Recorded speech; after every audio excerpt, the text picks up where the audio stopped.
Bonjour, donc on va continuer sur la conscience. La conscience. Alors il faut savoir que, moi j'appelle ça la conscience, d'autres vont appeler ça la force de l'esprit, l'esprit. Tout part de l'esprit. D'autres vont appeler ça le ici et maintenant, l'instant présent. Pourquoi? Parce que c'est l'expérience directe sans la saisie de l'ego, sans le passé.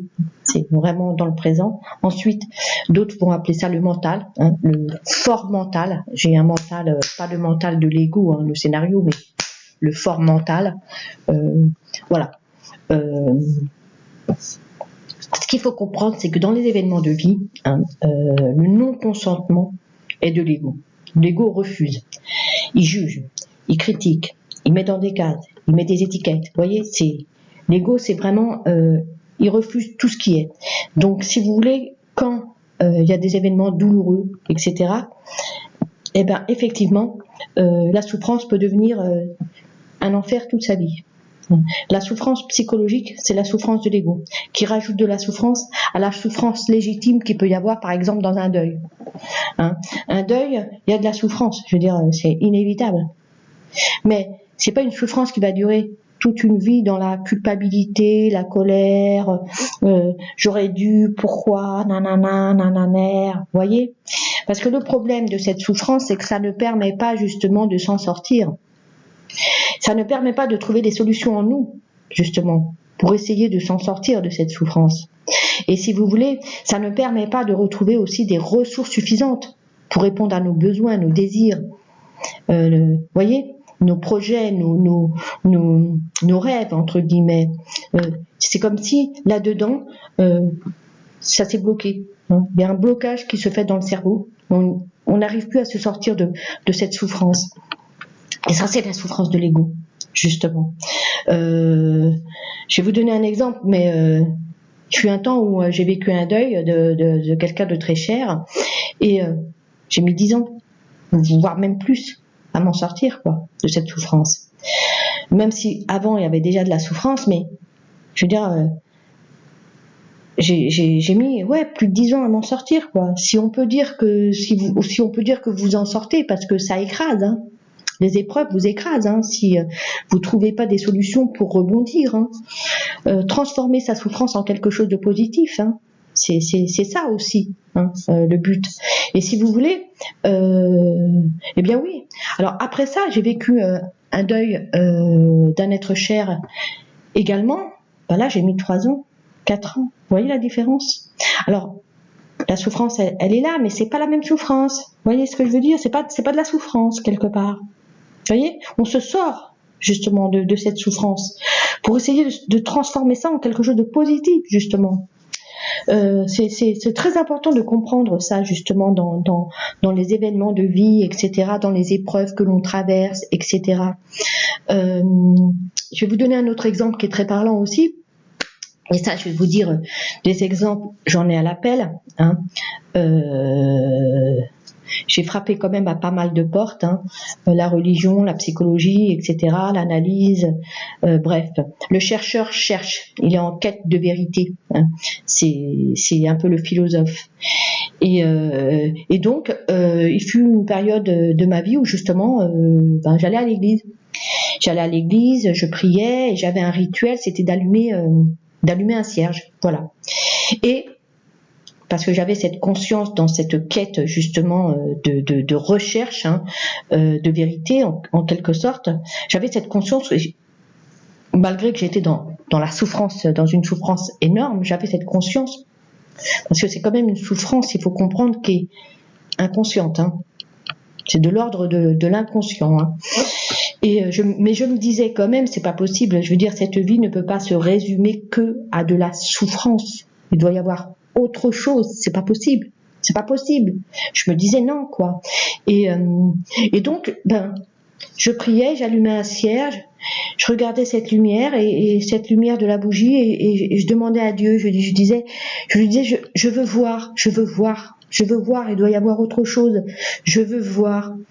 Et comme le chercheur cherche, et voilà, je veux dire, à un moment donné, bien sûr, par la force de la volonté, on reçoit.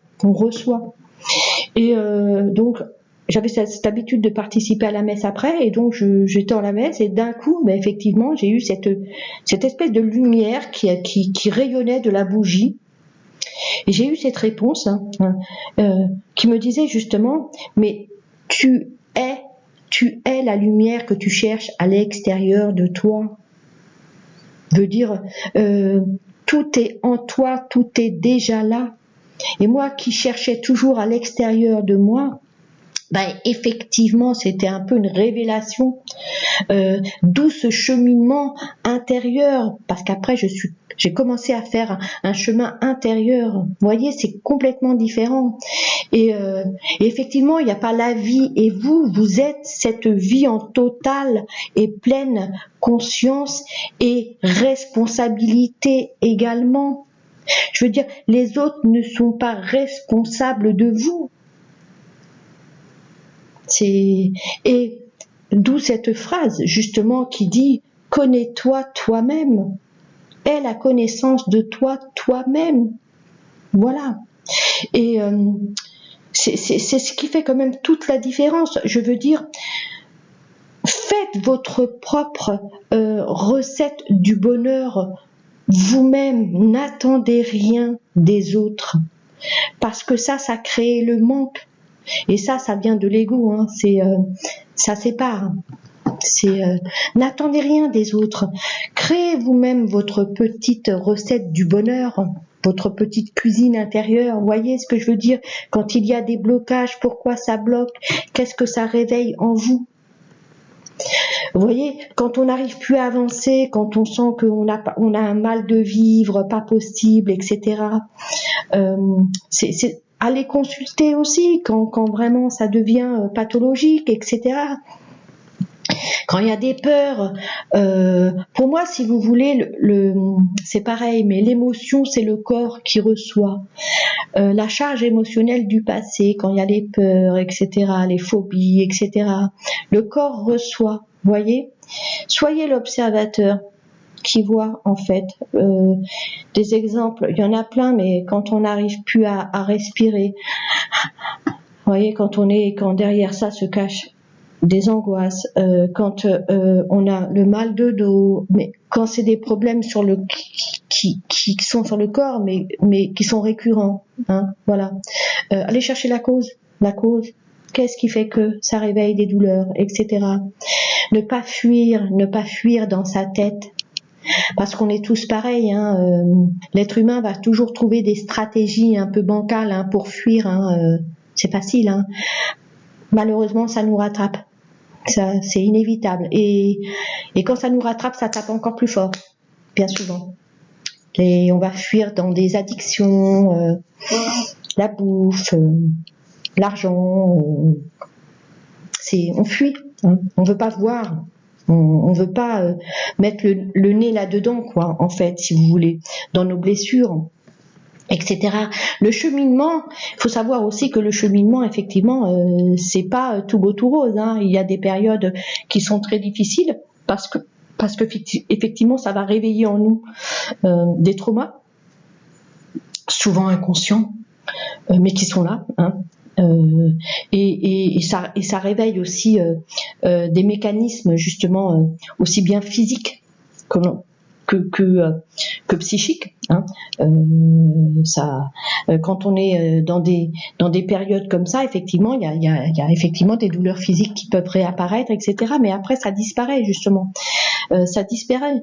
Et si vous voulez, ce cheminement, ça consiste simplement à soulever le voile. Hein, de toute cette condition mentale, cette vie mentale, hein, du vent, parce que ce n'est que du vent, tout ça. Vous voyez? Pourquoi? Parce que derrière tout ça, la vie, elle est belle et douce, quoi. Vous voyez? Nous sommes cette vie en pleine conscience, quoi. Et c'est là où le tout est possible, bien sûr. Je veux dire, tant de cierges allumés sans voir que la lumière, c'est nous. Tant de vies brisées dans les cimetières, avec des non-dits, des histoires de vie, des secrets de famille non résolus, etc. Vous voyez, Voilà. Et ce cheminement qui est simplement une quête de vérité, ça permet justement de se sortir de tout ça, de, de, de, de toute cette vie mentale, tout ce conditionnement mental. On reviendra donc là-dessus, bien sûr, mais on attaquera peut-être après l'inconscient, bien sûr. Je vous dis donc à bientôt pour une prochaine vidéo.